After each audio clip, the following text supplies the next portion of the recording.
So I have come up now with a sort of draft idea for the term I want to coin with respect to how I would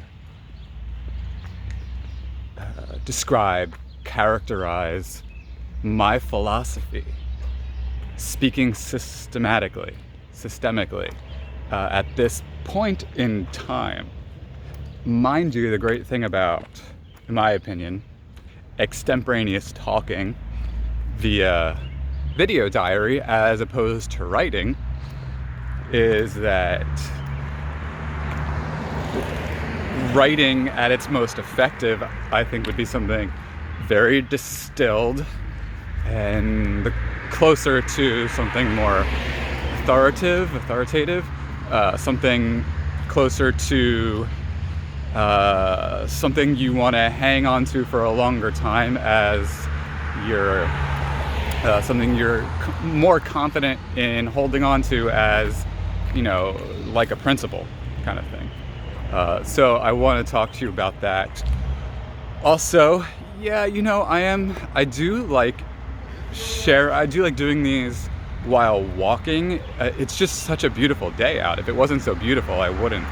But I want to share the sunshine with you. So why not? That's my thinking at this point in time. I do apologize for the little bit of jumbliness of the camera. But if you were willing to watch the Blair Witch Project, I suppose this can't be the worst thing. I think this is more enjoyable than that, in fact, for me. Anyway, so here's the term that I've come up with at this point in time. So I want it on record. Today is June, is it the 12th? The 13th? Today is June 12th, 2019. I think it's like 9 something in the morning. And I want this for the record. You never know out there who might want to try to steal your ideas or something, right? Not that I think anybody cares. Not that I know enough people who care about stealing a philosophical idea. But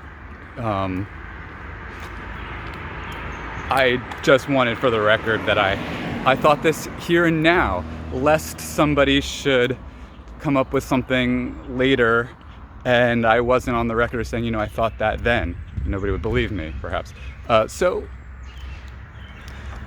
I call this practical clarificationism. I will say that one more time because I like the way it sounds. It suits where my mind is philosophically. Practical clarificationism. Why do I use that term and what does it mean? So, first of all, I would call this a revision of objectivist philosophy. That is to say, speaking epistemologically, where we have the core principles essentially of objectivity and logic, or what Ayn Rand calls non-contradictory identification, how she identifies logic. So essentially objectivity, or let's just say empiricism, and non-contradiction as two important epistemological principles.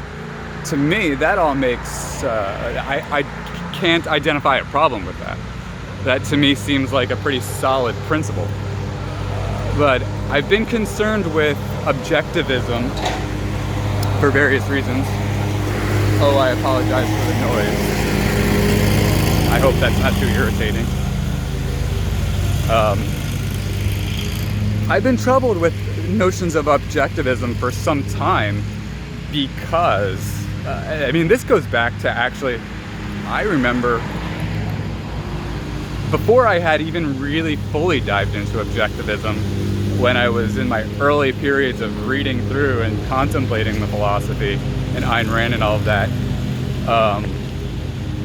that one of my chief concerns was, how can you confidently say, how can you not have things to amend? in the future. That is to say, what seems like a non-contradictory principle today, you're bound to learn at some point there has to exist a margin of error.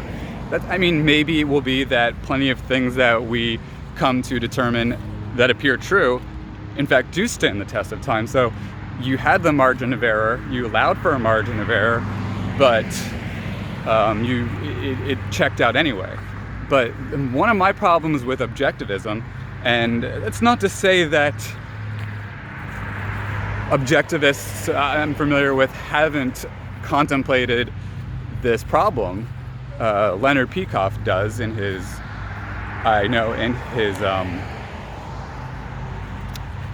lectures on the history of philosophy. He answers his criticism, but he still sees things as, on the basis of what you know, you have to treat it as absolute until you see evidence otherwise. I just don't agree whatsoever with that. Well, not that I don't just agree with it whatsoever, but I can't put 100% confidence in that. I can't put 100% confidence in anything. I do think most people probably have that come to that conclusion. I don't think a lot of people are absolutists per se. So to me, it's important to have a margin of error. This is one thing that I really appreciate about Hume and Kant and Montaigne, is that none of them are entirely anti-reason. Though I know that objectivists like to say Kant is anti-reason. Kant may not have applied reason properly any better than, Ayn Rand didn't really apply reason properly either. But where do I want to go with that?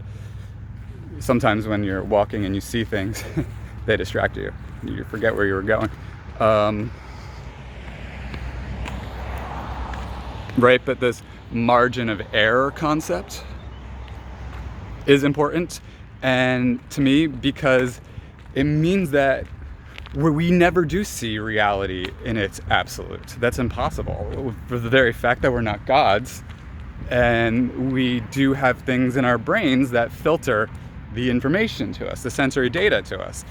So, first of all then, to my epistemological understanding, while we're never getting a fully objective picture, fully exact picture, we are getting if we seek to be objective, if we strive for objectivity, we're at the very least trying to gain more and more clarity.